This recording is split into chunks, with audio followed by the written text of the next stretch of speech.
এই কর্মসূচি বাংলাদেশ জাতীয়তাবাদী দলের কোনো তাৎক্ষণিক সিদ্ধান্ত নয়, দীর্ঘদিনের অনুশীলনের মাধ্যমে আমাদের চেয়ারম্যান, বর্তমানে বাংলাদেশের প্রধানমন্ত্রী জনাব তারেক রহমানের দীর্ঘদিনের স্বপ্নের আজকে এই বাস্তবায়ন। এটি একটি নীতিমালা ভিত্তিক এবং ধাপে ধাপে বাস্তবায়নযোগ্য উদ্যোগ, এবং এই উদ্যোগটি যাতে সম্পূর্ণরূপে মানুষের কাছে গ্রহণযোগ্য হয়। আজকের এই সামাজিক নিরাপত্তা ব্যবস্থায় কাঠামোগত পরিবর্তনের যে সূচনা, আর এই সূচনা যাদের জন্য, বিশেষ করে আমার মা বোনেরা এখানে দীর্ঘক্ষণ যাবৎ উপস্থিত রয়েছেন, আপনাদের সবার প্রতি আন্তরিক কৃতজ্ঞতা এবং ধন্যবাদ জানাচ্ছি। আপনাদেরকে পর্যাপ্ত বসার সুযোগ করে না দিতে পারার জন্য দুঃখ প্রকাশ করছি। We can address the SDG goal 1, 2, 3 and 5, 8, 9.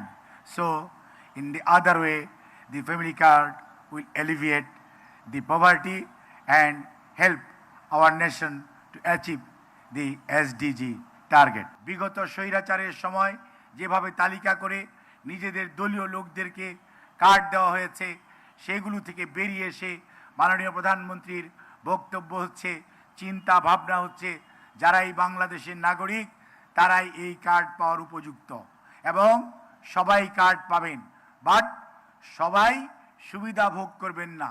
সুবিধা ভোগ করবেন হতদরিদ্র, দরিদ্র, নিম্নবিত্ত, মধ্যবিত্ত এবং উচ্চবিত্ত ওই পরিবারও কার্ড পাবেন, কিন্তু আপনার কার্ডটি QR কোডিং করা থাকবে যে আপনার টাকাটি আপনি রাষ্ট্রকে ডোনেট করছেন, যেই টাকাটি রাষ্ট্র অন্য সুবিধা বঞ্চিত মানুষের কল্যাণে ব্যয় করতে পারছে।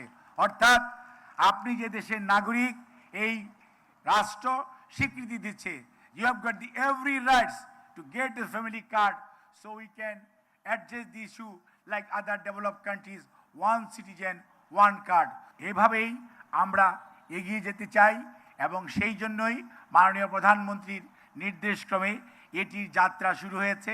আমরা আপনাদের সহযোগিতা চাই, আর এইটি নিয়ে কোনো ধরনের রাজনীতি, দুর্নীতি করার কোনো সুযোগ নেই। বাংলাদেশ জাতীয়তাবাদী দলের রাজনৈতিক কর্মসূচি বাস্তবায়ন করছে বর্তমান সরকার। কাজেই আমরা কথায় নয় কাজে বিশ্বাস করে যেই দল, তার নাম বাংলাদেশ জাতীয়তাবাদী দল।